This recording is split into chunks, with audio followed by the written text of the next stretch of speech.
আসসালামু আলাইকুম। শীতের দিনে এই যে ছোলার ডাল দিয়ে গরু মাংস কিন্তু হেভি টেস্টি একটা আইটেম। কে খেতে পছন্দ করেন জানাবেন। তো আমরা রান্না করেছিলাম আমাদের পরিবারের জন্য। প্রথমে ছোলার ডালগুলো 2-3 ঘন্টা ভিজিয়ে রেখেছিলাম। এখন আমি এই যে প্রেশার কুকারে 2-3টা সিটি দিয়ে নিয়েছি। আমি এটা হলো গরু মাংস এই যে কষিয়ে নিয়েছি। আলু গরু মাংস দেখুন কতটা ইয়ামি আর লোভনীয় হয়েছে দেখতে।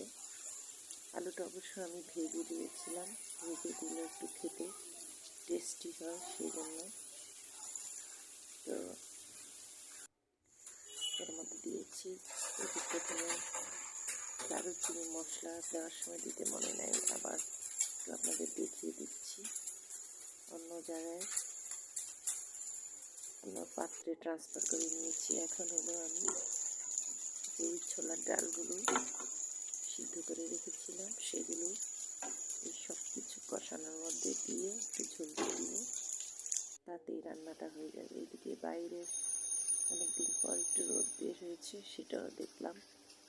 এখানে একটা কলা গাছ হয়েছে, দেখুন ধুলায় পাতাগুলো ভরে গেছে।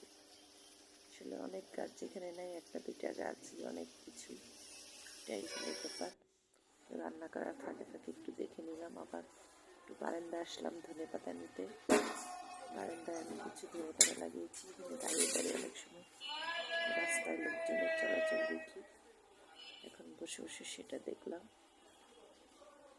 লোক চলাচল দেখতে দেখতে এখন আমি চলে আসলাম। এখন আমি যে ডালটা ঝোল দিয়ে গেছি সেখানে একটু ফোড়ন দিব। আমরা এটাকে ফোড়ন বলি, আপনারা কে কী নামে জানি না। আর এই কড়াইটাতে ফোড়ন দিতে অনেক ভালো লাগে। ফোড়নে দেখুন আমি দিয়েছি পেঁয়াজ, রসুন, দারচিনি, এলাচ, জিরা, কয়েকটা বাদাম ছিল ওখানে দিয়ে দিলাম। এই ফোড়নটা যখন ডালে অ্যাড করে দিলাম, সাথে একটু জায়ফল ছিল সেটাও দিয়ে দিয়েছি। এই ফোড়নটা দিয়ে দিলে কিন্তু ডালটা খেতে অনেক ইয়ামি আর অসাধারণ হয়ে যায়। এই যে দেখুন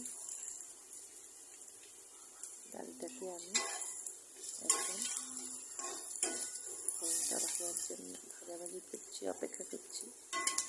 এখন ডালের মধ্যে দিয়ে দিব। আমি রান্নাগুলো একটু সংক্ষিপ্তভাবে করার চেষ্টা করি। এই যে আমি ট্রান্সফার করে নিয়েছিলাম।